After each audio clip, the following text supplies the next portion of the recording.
When I saw the unfamiliar car parked in my driveway that morning, I thought maybe the new neighbors had the wrong address. It wasn't until I saw my son, my own son, handing a set of keys to a tall young man I'd never met that something inside me went still. He looked nervous when our eyes met. "Mom," he said, his hand tightening around the keys, "this is Marcus. He's a business partner." I didn't say anything right away. I just stood there on the porch, holding the basket of laundry I'd been carrying, feeling the sun burn against my shoulders. Something about that word, partner, didn't sit right. That was the day everything I thought I knew about my son, about the home I worked my whole life to build, began to unravel. Before all of this, life was simple, peaceful even. My husband passed away 6 years ago, leaving behind a modest brick house and enough savings to keep me comfortable. I filled my days with small joys: gardening, volunteering at the library, cooking for my son whenever he visited. Ethan was my pride, my only child. He'd always been the quiet, curious type, never one to get into trouble. When he graduated college with a degree in marketing, I thought our hardest days were behind us. He rented a small apartment downtown and talked often about starting his own business. I didn't always understand what kind of business, but I trusted his drive. He was young, ambitious, and eager to prove himself. When he came over one Sunday afternoon and mentioned he was on the verge of something big, I smiled the way mothers do when they want to believe. He had that spark in his eyes, hope mixed with restlessness. "Mom," he said between bites of roast chicken, "I might need a little help getting started.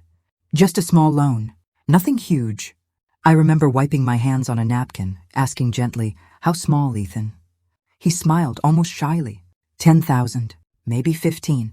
It was a lot, but the way he said it, soft, confident, certain that he'd pay me back, made it sound reasonable. "You don't have to decide now," he added. "Just think about it. I'll make it worth your while, I promise." I wanted to believe him. Mothers always want to believe their sons. The days that followed were filled with second-guessing. I'd walk past his old room, still neat and untouched, and think about how I used to tuck him in, whispering that the world was his if he stayed kind and honest. $15,000 wasn't nothing, but it wasn't everything either.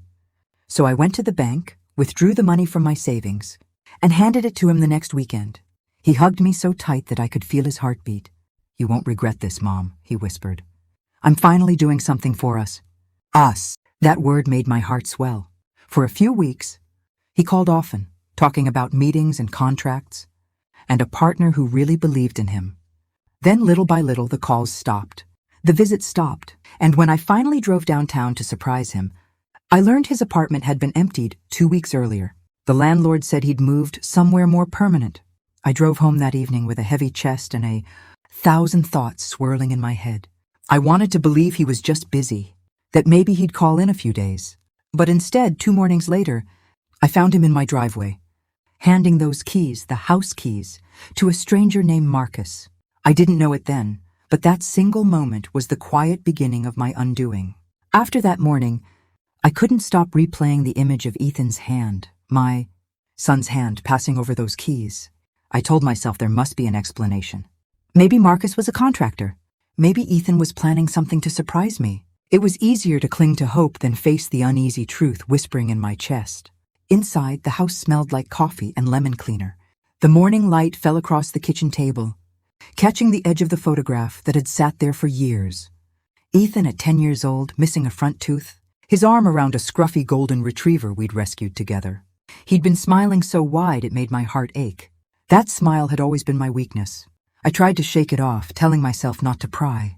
Still, the sound of the car door closing outside made me flinch. Ethan walked in, avoiding my eyes, followed by Marcus, the same tall, calm-faced man with sharp features and a phone that never seemed to leave his hand. "Mom, this is Marcus," Ethan said again, as if I hadn't already met him. "He's helping me with the business plan I told you about." Marcus extended his hand. His grip was firm, his smile polite but distant. "Mrs. Dalton," he said, "it's a pleasure. Ethan speaks very highly of you." I nodded, uneasy. "That's nice. And what exactly is this business you two are working on?" Ethan hesitated, then shrugged. "It's kind of complicated. Real estate, investments. We're buying, flipping, selling, that kind of thing." Real estate. I nearly laughed. My son had never even mowed a lawn without complaining. And now he was talking about flipping houses. Well, I said carefully, just don't get in over your head. He smiled, but it didn't reach his eyes. In the days that followed, Marcus became a familiar shadow around the property.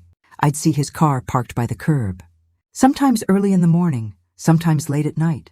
He'd stand near the porch talking on his phone in low tones, or carry stacks of papers into the living room while Ethan tapped away on his laptop. I tried to give them space, but unease settled in my stomach like a stone. One evening, as I washed dishes, I overheard them whispering in the kitchen. "Are you sure she doesn't have to sign anything else?" Marcus asked. Ethan's voice lowered.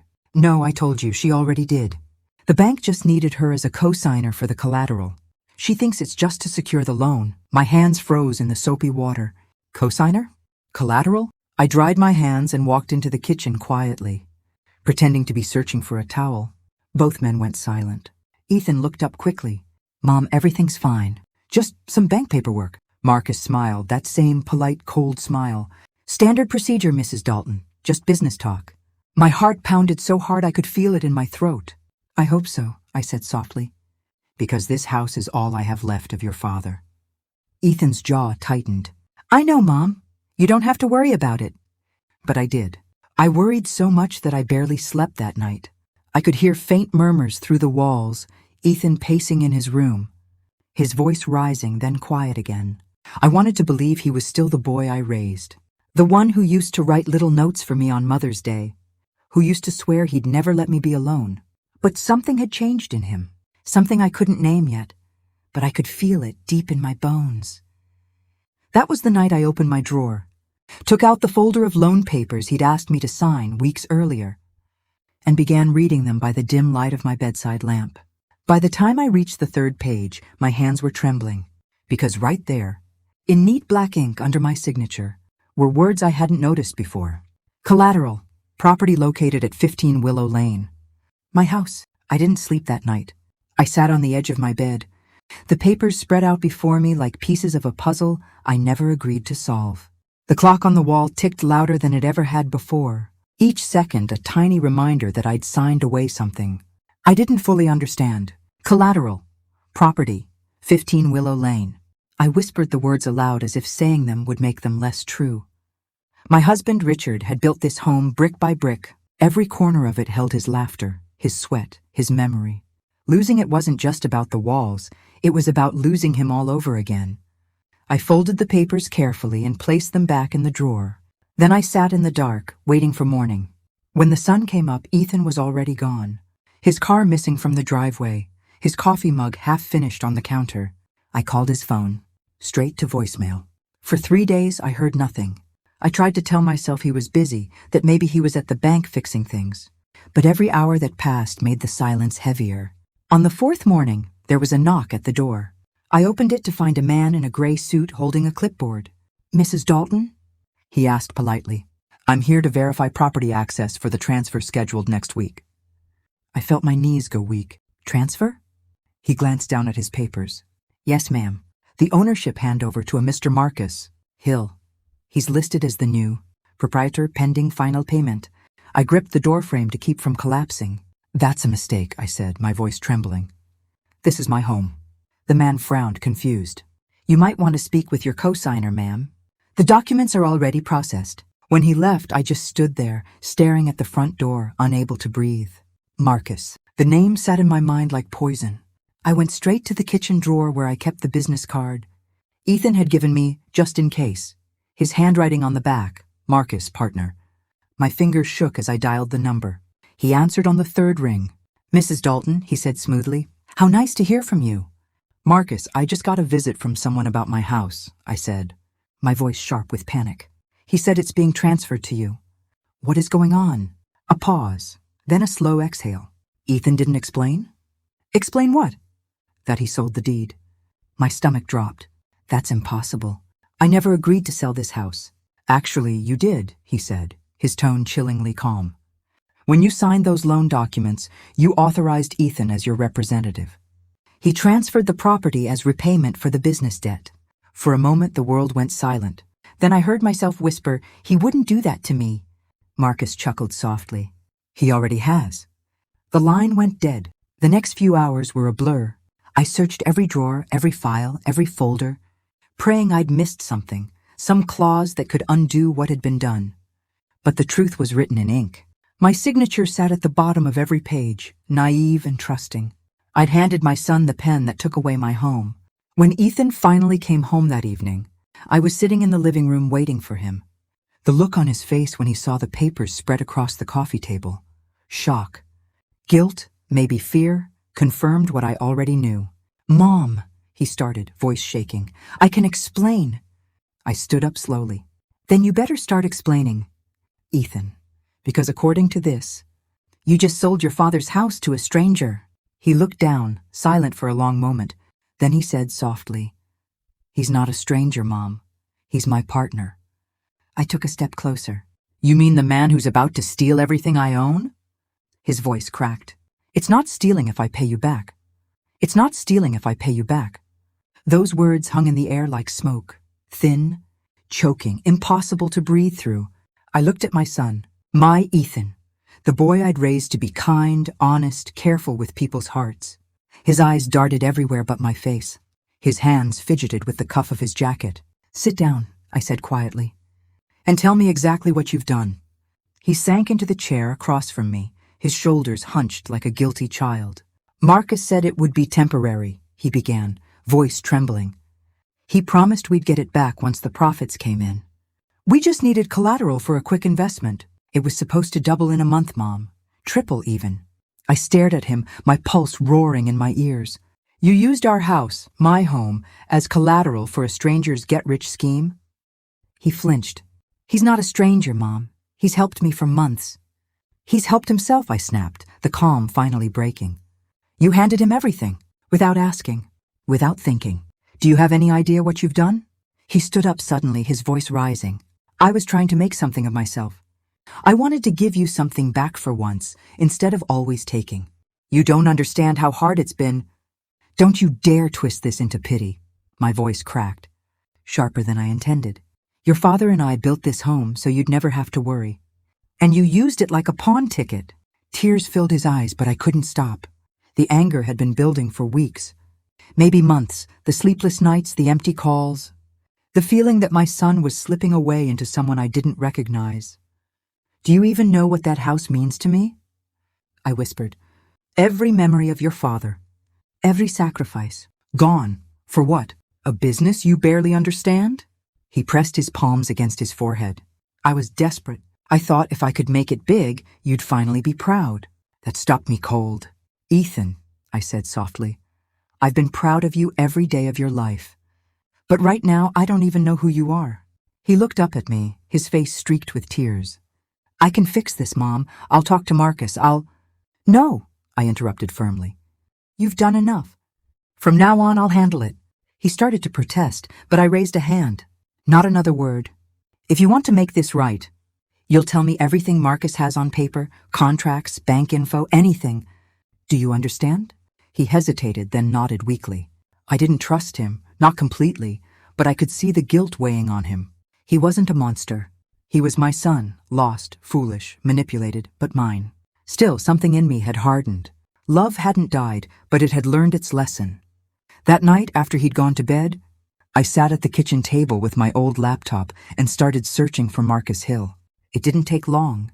His name appeared on a handful of online forums, investor warnings, scam reports, court cases pending in 2 states. He was a predator, and my son had walked right into his trap. My hands shook as I read line after line. Uses young partners to front deals. Disappears after transfers. Leaves families in debt. It wasn't just a bad decision. It was a con. And my son had given him everything he needed to destroy us. I closed the laptop slowly, the glow fading from the screen, and whispered to myself, "Not this time. Not my home." Somewhere deep inside, a quiet resolve settled in. I didn't know exactly what I would do yet, but I knew this much. I was going to get my house back, even if it meant losing my son in the process. The next morning I woke before dawn. The house was silent, except for the ticking of the wall, clock, and the low hum of the refrigerator. I sat at the kitchen table, coffee growing cold between my palms, staring at the papers Ethan had left out. Contracts, transfer forms, legal documents that might as well have been written in another language, but one name, repeated on nearly every page. Marcus Hill. I took a slow breath. My first instinct was to call the police, but something told me I needed to understand exactly what I was walking into before I made a move. If Marcus was the kind of man who manipulated people for money, then he'd know how to cover his tracks. So I did what any desperate mother would do. I started digging. By mid-morning, I was in front of the county records office, a stack of papers in my purse and fire in my chest. The clerk, a woman around my age, typed Marcus's name into her computer, then frowned. "Oh," she said quietly. "This property, it was just transferred 2 weeks ago to a Marcus Hill. Signature from both parties." "Both parties?" I leaned forward. "Who signed it over?" She hesitated, glancing up at me. "An Ethan Wallace." The room tilted for a moment. Seeing it in black and white, my son's name next to the man who'd taken everything, it made the betrayal solid, undeniable. I swallowed hard. "Can I get a copy?" She nodded, printing the documents. As she handed them over, her expression softened. "I'm sorry, ma'am. If you think something illegal happened, you should talk to a lawyer." I thanked her and stepped outside, clutching the papers like they might disappear if I loosened my grip. When I got home, Ethan was sitting on the couch, eyes red and unfocused. "Mom, where did you go?" he asked, voice small. "To learn the truth," I said. "Ethan, listen to me carefully. Marcus isn't your friend. He's been using you, and now he owns this house." He looked confused, then defensive. "No, that's not possible. He said it's just paperwork. He promised." "Stop." I laid the documents on the table. "These are the transfer records. Your signature, his, it's legal."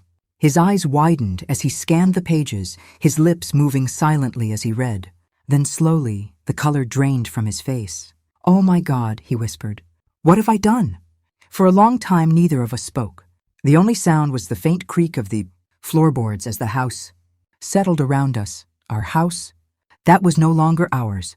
Finally, I said, "You're going to help me fix this." He nodded weakly.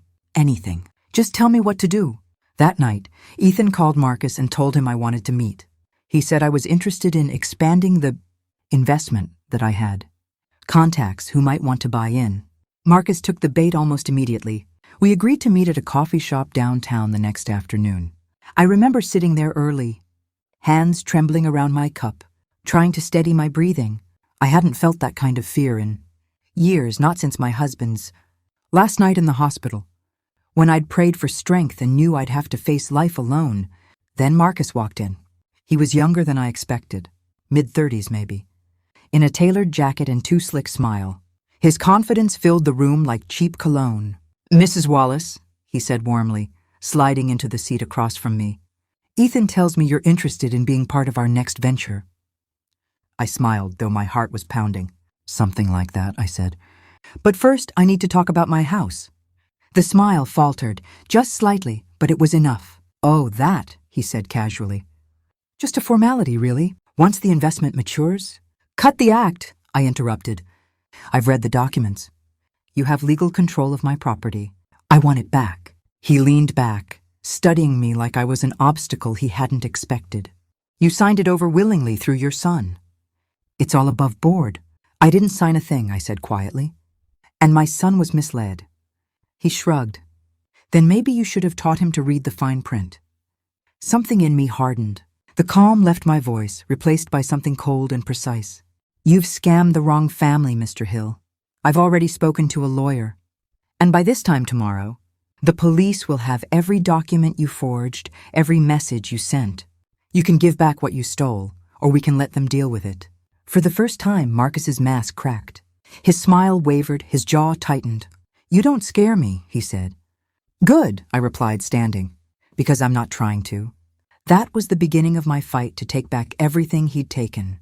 And though I didn't know it yet, it was also the start of Ethan's redemption. The following days moved like a storm, quiet, building, then roaring all at once. I hadn't bluffed about the lawyer. That same evening, I met with a woman named Clara Reyes, a real estate attorney recommended by a friend from church. She listened carefully as I laid everything out.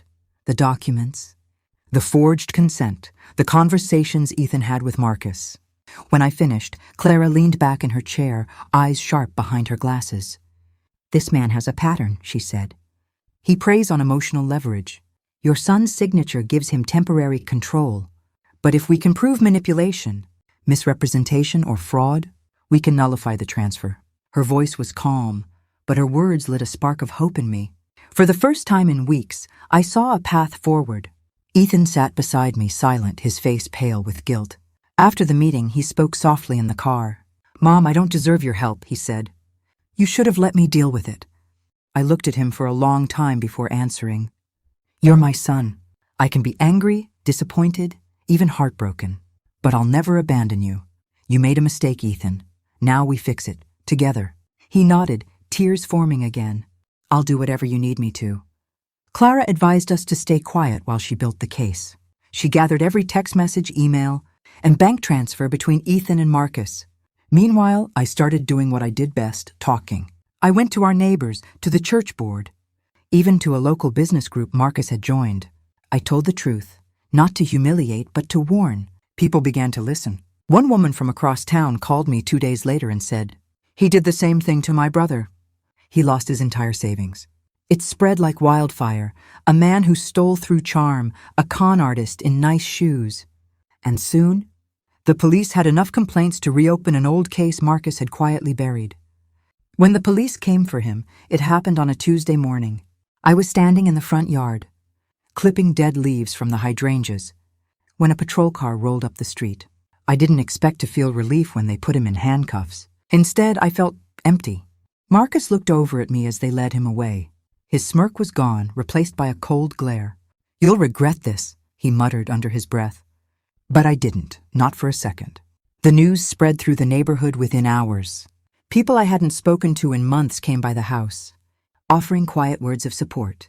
One neighbor said, "You did the right thing, Margaret. It's not easy standing up to people like him." I smiled politely, though my heart still ached. I wasn't just fighting Marcus. I was trying to forgive Ethan. That night, my son came into the kitchen, where I was washing dishes in silence. "Mom," he said, his voice barely above a whisper. "I need to tell you something." I turned, waiting. "I'm selling my car," he said. "The truck, too. And I've taken on extra shifts at the warehouse. I want to pay back everything Marcus cost us, every cent of the legal fees. Everything." Tears stung my eyes. "Ethan, that's not necessary." "Yes, it is." He stepped closer. "You fought for me when I didn't deserve it. You gave me a home when I almost lost it. I need to fight for you now." There was no pride in his voice, just quiet determination. And for the first time since all of it began, I saw the boy I used to know. Weeks later, Clara called with the news I'd been waiting for. "Congratulations," she said.